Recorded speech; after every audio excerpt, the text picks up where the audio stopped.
So, I did a video recently covering the topic of culture and ethnicity. Somebody claimed that there was a difference between being culturally English and ethnically English, but both are in fact English.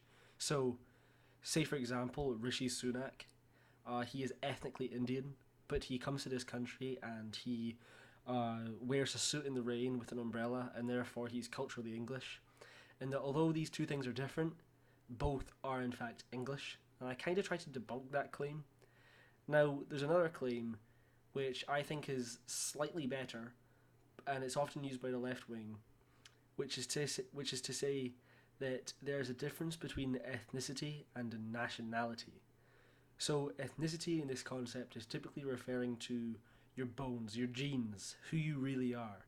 Your, it's an objective state of physical being, genealogically. Whereas nationality is simply your citizenship. Now, I first of all want to say and kind of give a short summary of this, which citizenship is civic, right? Citizenship is the state in which you are legally bound to.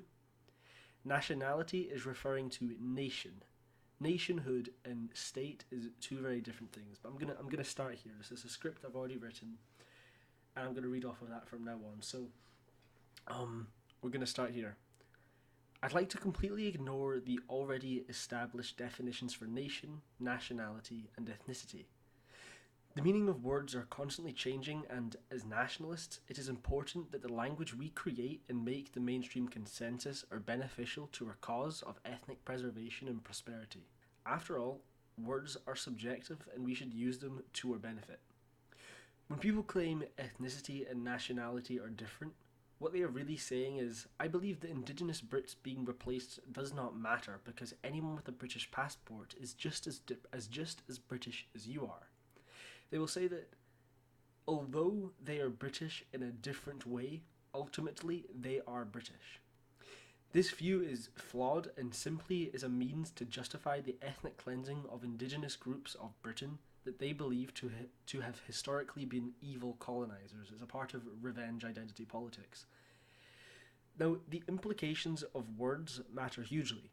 For example, if one were to talk about making the definition of the word murderer more inclusive, say to include killing people in self defense, the implications would be extraordinary. You'd be conflating psychopathic killers with ordinary people who have done what was necessary to preserve their own life or even the lives of their family. To apply the word with such negative baggage to those people would be an act of cruelty and would also cause confusion, and so it would make no sense to change the definition of that word. This applies to the concept of nationality too. If we were to accept that there is a difference between Indigenous Brits and migrants who have integrated and contributed to British society, but used the same word for both of these groups anyway, it would be saying to deny the significance of what it means to be Indigenous, since the amalgamation of these two descriptions of peoples implies they're the same, so we may as well use the same word for both. Is this a good idea? I think not. This wording would imply that can remain British even if its indigenous people lose in their fight for their survival and ethnic dominion over its land. So, us nationalists should look at the official definition of nation, which means a large body of people united by common descent, history, culture, or language inhabiting a particular country or territory, and use the most exclusive factor given in this definition, common descent. If you don't actually care about native peoples and don't believe that they ought to preserve their bloodline and history, then that's fine by me. If you're a true liberal and deeply care about creating a multicoloured society, then fine. Define nation as simply a group of people on a piece of land. But I don't adhere to that. To me, nation means common descent. Ethnicity also means common descent. Your nationality is simply the nation that you belong to. Therefore, if you are not belonging to an ethnicity by your descent, then you're not their nationality either. To be quite frank, the word ethnicity doesn't really matter in nationalist philosophy. I'll provide an example here. A nation is England. A nationality is English. England is a nation. It is a group of people which are English, deriving from Anglo-Saxons and other ethnic groups of the past which have mixed together, established a nation called England. The only way you can be part of this nation is by being part of that nation. by your descent. So a nation is England, and the nationality is English. To belong to the nation of England, you must have the common descent of the English. People talk about Scottish and English being ethnic groups, and British as being a nationality. But Britain isn't a nation. There is no British nation. There is a British state called the United Kingdom, but it is not a nation. As we said, what is Britain unified by except from a government? A government and a language. It's not really that specific, and therefore you can't call it a nation state, this is widely accepted, by the way. No one is going to call Britain a nation state. It is a multinational state comprising of different indigenous British groups. To be British has nothing to do with the state of the United Kingdom. The British people have been around for far longer than the British passport has been, which is why I deny the concept of paper Brits.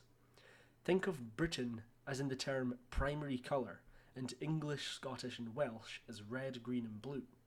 Britain is a geographical location, or in our case specifically, an island, and different nations exist within it.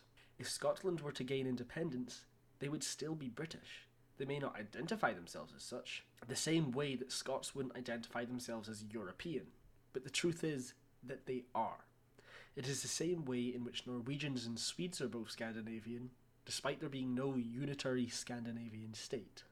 So I think this covers the whole topic, really. Your nationality isn't your citizenship, because your citizenship is the state of which has given you citizenship. It has nothing to do with who you are. The nation is the group of people united by common descent. Nationality is the group of which an individual belongs to. The only people who are English by nationality is people who are English by blood. Ethnicity and nation are the same, and which is why I said that the term ethnicity doesn't really matter in national philosophy. I am Scottish and I am British, but when I say I'm British, I'm not referring to that because Scotland is part of the United Kingdom, therefore I'm British. No, I am British because the Scottish people are an indigenous people of the British Isles. So I think this, in partnership with the previous video I'd done, which I want to kind of do a combination of the both, because the liberal idea of nationhood is that there is a nation such as England, and it's not that nationality is being a part of the nation, but it is also belonging to the nation.